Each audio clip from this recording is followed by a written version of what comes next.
Hello students, in this video we are going to learn chapter 11 types of resources. ठीक, so in this video we will know what is resource and what are its types. So resource क्या होता है, what is resource? Everything which is present around us and is useful for the human beings. It means कि जो भी चीज़ हमारे आसपास मौजूद है या जो भी चीज़ जो अर्थ में मौजूद है और वो हमारे लिए यूज़फुल है, जो हम उसको यूज़ कर रहे हैं या वो हमारे लिए यूज़फुल है, it has some energy in any form. Resources, कई सारे रिसोर्सेज ऐसे भी होते हैं जिसको हम प्रेजेंटली यूज़ कर रहे हैं, और there are some resources which are not being used but it will be used in the future. So in one line we can say that everything which is present around us and is useful for the human beings are known as resources. ठीक है. And after that जब हम जान जाते हैं कि resource क्या है, तो उसके बाद हम ये समझते हैं कि रिसोर्स के क्लासिफिकेशंस क्या हैं. It is very much necessary to us to know the what are the types of resources, because जब हम ये समझ पाएंगे कि रिसोर्स कितने तरीके के होते हैं, कहाँ कहाँ से मिलते हैं, किस टाइप्स के होते हैं, तभी हम रिसोर्स को कंजर्व कर पाएंगे. क्योंकि रिसोर्स को कंजर्व करना बहुत ही इम्पॉर्टेंट है, क्योंकि day by day population are increasing at a very fast speed. Population जो है वो इंक्रीज कर रही है बहुत फास्ट स्पीड पे. सो हमें ये जानना बहुत ज़रूरी है कि रिसोर्सेज क्या है, इसके टाइप्स क्या हैं. जब हम ये जान जाएंगे तभी हम इसको कंजर्व कर पाएंगे. Now this is a chart showing types of resources. So first, resources are classified as 3 types. First is natural, second is man made, we can say it artificial, and the third one is human beings. ठीक है, human being itself a resource. ठीक है, इसके बारे में हम लोग आगे बढ़ेंगे. अभी इतना समझ लीजिए कि human beings are the most important, valuable, useful resource for the human beings itself. Okay, now first we will start from the natural resource. Okay, natural resource को हम क्लासिफाई करते हैं 3 टाइप से, on the basis of origin, on the basis of development and on the basis of renewability. Okay, तो first we will divide natural resources on the basis of origin. When we divide natural resources on the basis of origin, okay, then we come at 2 parts. One is biotic and another one is abiotic. Okay, biotic resource क्या होते हैं? Every resource that comes from the living organism is known as biotic resource. कोई भी ऐसा resource है जो हमारे लिए यूजफुल है, जिसको हम यूज करते हैं और वो हमें लिविंग ऑर्गेनिज्म से मिलता है, उसे हम बायोटिक रिसोर्स कहते हैं. अब ये लिविंग ऑर्गेनिज्म में प्लांट्स भी हो सकते हैं, एनिमल्स भी हो सकते हैं. Okay, then first is plant and another is animals. हमें प्लांट और एनिमल्स से सो मेनी रिसोर्सेज मिलते हैं जिसको हम डे बाय डे हम यूज करते हैं. हमारी लाइफ में वो कहीं ना कहीं यूजफुल है. हम उसको डायरेक्टली यूज कर रहे हैं, इनडायरेक्टली यूज कर रहे हैं. ठीक है, फॉरेस्ट हो गया, एनिमल्स हो गए, फिशेज हो गई, जितने भी एनिमल्स और प्लांट से जो भी चीजें हमें मिलती हैं उसको हम बायोटिक बोलते हैं. Biotic because they are living resources. Another one is abiotic resource. Abiotic resource क्या है? Every resource that is useful for us comes from abiotic. ठीक है, मीन्स नॉन लिविंग. जो नॉन लिविंग है वो अबायोटिक होगा. फॉर एग्जाम्पल लैंड हो गया, सॉइल हो गया, वाटर हो गया, सन हो गया, वो सारे रिसोर्सेज, मिनरल्स वगैरह जो भी चीजें, फॉसिल फ्यूल्स, जो भी चीजें हैं जो कि लिविंग नहीं है, वो क्या है? अबायोटिक रिसोर्स है.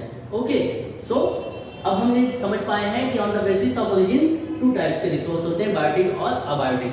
Now come at another type on the basis of development. Development में जब हम डिवाइड करते हैं, then we know there are 2 types also, actual and potential.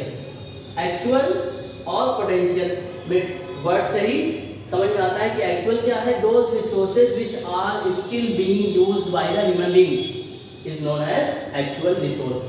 Okay, जो आज के प्रेजेंट टाइम में यूज हो रहा है और काफी टाइम से चला आ रहा है. दीज आर कन्वेंशनल रिसोर्सेज, हम उसे यूज कर रहे हैं लॉन्ग टाइम से. देन वी से इट एक्चुअल रिसोर्स. ओके, तो एक्चुअल रिसोर्स के एग्जांपल है कोल है, पेट्रोलियम है, मिनरल्स है. जो भी चीजें हम यूज कर रहे हैं वो हमारा क्या है? वो एक्चुअल रिसोर्स है. आपको कंफ्यूज नहीं होना है, सेम रिसोर्स आपको कई अलग जगहों पे मिल जाएंगे, तो इसके लिए आपको कंफ्यूजन होने की जरूरत नहीं है, because we are dividing on different basis. हम डिफरेंट बेसिस पे डिवाइड कर रहे हैं, इसमें कंफ्यूजन की बात नहीं है। We can get a single resource at different places, एक ही रिसोर्स को हम कई जगह पा सकते हैं, ठीक है। तो यहाँ पे हमारा क्या है, डेवलपमेंट के बेसिस पे जब हम डिवाइड करते हैं तो हमें एक एक्चुअल मिलता है, दूसरा पोटेंशियल मिलता है। एक्चुअल में देखिए मैंने लिखा दिया, कोल है, पेट्रोलियम है, मिनरल्स है, जो भी चीजें हम यूज कर रहे हैं और जिसको हमने अभी स्टार्ट नहीं किया यूज करना या बहुत ही लिमिटेड अमाउंट में यूज कर रहे हैं। Another one is on the basis of development is potential resource. Okay, तो पोटेंशियल रिसोर्स क्या होता है? पोटेंशियल का मतलब क्या होता है? एनर्जी, एक ऐसी एनर्जी जो छुपी हुई है। पोटेंशियल एनर्जी का मतलब होता है हिडन एनर्जी। तो जब हम इस बेसिस पे डिवाइड करते हैं तो हमें पता चलता है कि there are some energy present in the world, on the world, जो कि अभी यूज नहीं हो रही है, ठीक है, लेकिन हम उसको यूज करेंगे तो बहुत ही हमारे लिए वो यूजफुल होगी। इसलिए हमें जब हम पोटेंशियल के बेसिस पे डिवाइड करते हैं, कैटेगराइज करते हैं, तो हमें पता चलता है कि यहाँ पे टाइडल एनर्जी है, सोलर एनर्जी है, जियोथर्मल एनर्जी है, वाटरफॉल्स हैं, ठीक है। अब देखिए क्या होता है, टाइडल एनर्जी क्या है? टाइडल का मतलब है the up and down of the sea water on the coast. Coast पे जो वाटर का लेवल है अप एंड डाउन होता है, राइज होता है और डाउन होता है। इवनिंग टाइम में क्या हो जाता है, राइज कर जाता है और मॉर्निंग टाइम में डाउन हो जाता है, तो क्या हो जाता है, टाइडल एनर्जी है। तो ये देखिए ये एक टाइडल या वेव्स जो क्रिएट होती हैं कोस्टल एरियाज पे, जो वेव्स क्रिएट होती हैं, ये सब की ऐसी एनर्जी है कि कंटिन्यूअस हमें मिल रही है, हमारे पास अवेलेबल है, लेकिन हम उसको यूज नहीं कर रहे हैं। तो देखिए इसको क्या होता है कि ये हम फ्यूचर में अगर हम अपने आप को इस तरीके से डेवलप कर पाएंगे, जो डेवलप्ड कंट्रीज हैं उसको जो वो टाइडल एनर्जीज को यूज कर रही है, लेकिन बहुत ही लिमिटेड अमाउंट में यूज कर रही है। लेकिन आज के प्रेजेंट डेट में वो क्या है, हमारे पास बहुत लार्ज अमाउंट में मौजूद है, बस हम उसको यूज नहीं कर रहे हैं। We are not in a condition to use और कंज्यूम दीज एनर्जी, ठीक है।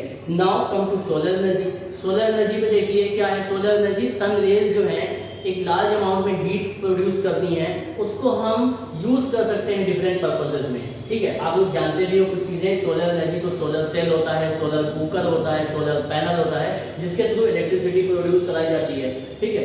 तो हम सोलर एनर्जी को भी उस अमाउंट में नहीं यूज कर रहे हैं। We can say that we are using only solar energy at a negligible rate. बहुत ही मतलब हम नाम मात्र में इसको यूज कर रहे हैं, जितना हमारे पास मौजूद है उसका हम 1% भी नहीं यूज कर पा रहे हैं। Now come to the renewability, on the basis of renewability. तो जब हम रिन्यूएबिलिटी के बेसिस पे डिवाइड करते हैं, या we can say that on the basis of recyclability, on the basis of exhaustion. जब एग्जॉशन के बेसिस पे डिवाइड करते हैं तो हम देखते हैं there are two types, recyclable and non recyclable, और we can say that renewable and non renewable. तो रिन्यूएबल या रिसाइक्लेबल कौन है? जो those resources which can be renewed या which are being renewed by the natural process, जो natural process के through renew हो रहे हैं उसे हम कहते हैं रिन्यूएबल या रिसाइक्लेबल रिसोर्स। एग्जांपल दिया है, फॉरेस्ट है, वाटर है, ये सब क्या होता है, ऑटोमेटिक रिसाइक्लेबल या रिसाइकल होते रहते हैं, ठीक है। बस ये है कि अगर उसको हम एक प्रॉपर अमाउंट में यूज करेंगे तो वो रिसाइकल होता रहेगा, ठीक है। वाटर हमारे पास सी वाटर इतना लार्ज अमाउंट में मौजूद है, अगर हम प्रॉपर तरीके से चलेंगे तो इसको यूज करते रहेंगे, हमारे लिए हमेशा अवेलेबल रहेगा। बट अगर हम एक इम्प्रॉपर वे में यूज करेंगे तो हम उसको नहीं यूज कर पाएंगे, और ये भी एक टाइम आएगा जो ये खत्म हो जाएगा, ठीक है। Now another one is non recyclable. Non recyclable क्या है?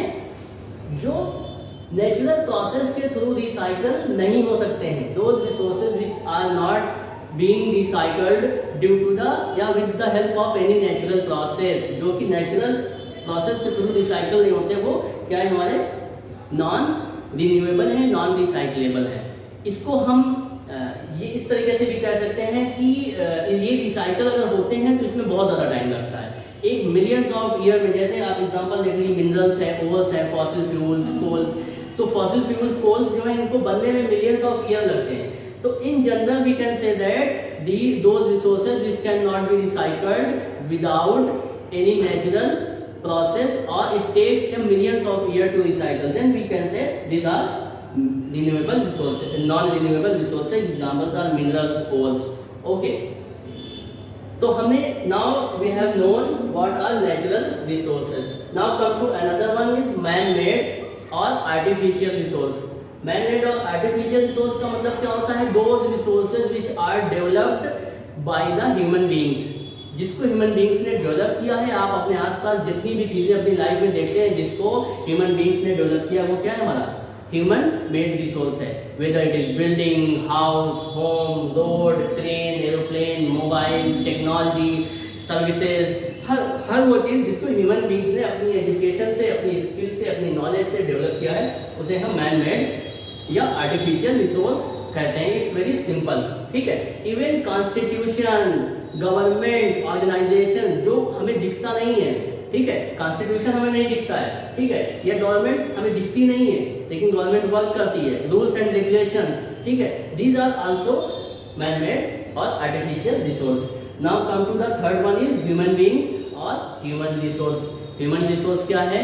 Human beings itself a resource, क्योंकि जितने भी वर्ल्ड में रिसोर्स हैं, एनी टाइप ऑफ रिसोर्स, अगर ह्यूमन बीइंग्स इतना अपने आप को स्किलफुल नहीं करेगा, इतना नॉलेजेबल नहीं बनेगा, तो वो डिफरेंट रिसोर्सेज जो अर्थ में मौजूद है उसको वो यूज नहीं कर पाएगा, ठीक है। तो आज हम इस स्टेज पे पहुंचे हैं जो सोलर एनर्जी को यूज कर रहे हैं, टाइडल एनर्जी को यूज करना शुरू किए हैं, या हमने अर्थ से जो डग करके कोल को निकाला है, पेट्रोलियम को निकाला है, डिफरेंट मिनरल्स को निकाला है, हमने ट्रेन, एरोप्लेन, जो भी चीजें बनाई हैं वो सब किस बेसिस पे बनाई है? क्योंकि हम इस काबिल हुए, इतना एजुकेटेड हुए कि हम इन सारे रिसोर्सेज को पहचान सके। आप अपने फोर फादर्स को देखिए, इट मीन्स फोर फादर्स का मतलब होता है कि हम प्रिमिटिव टाइम में जाएंगे जब ह्यूमन बीइंग्स डेवलप्ड नहीं थे। एंशिएंट टाइम में आप चले जाइए तो उस टाइम में क्या था?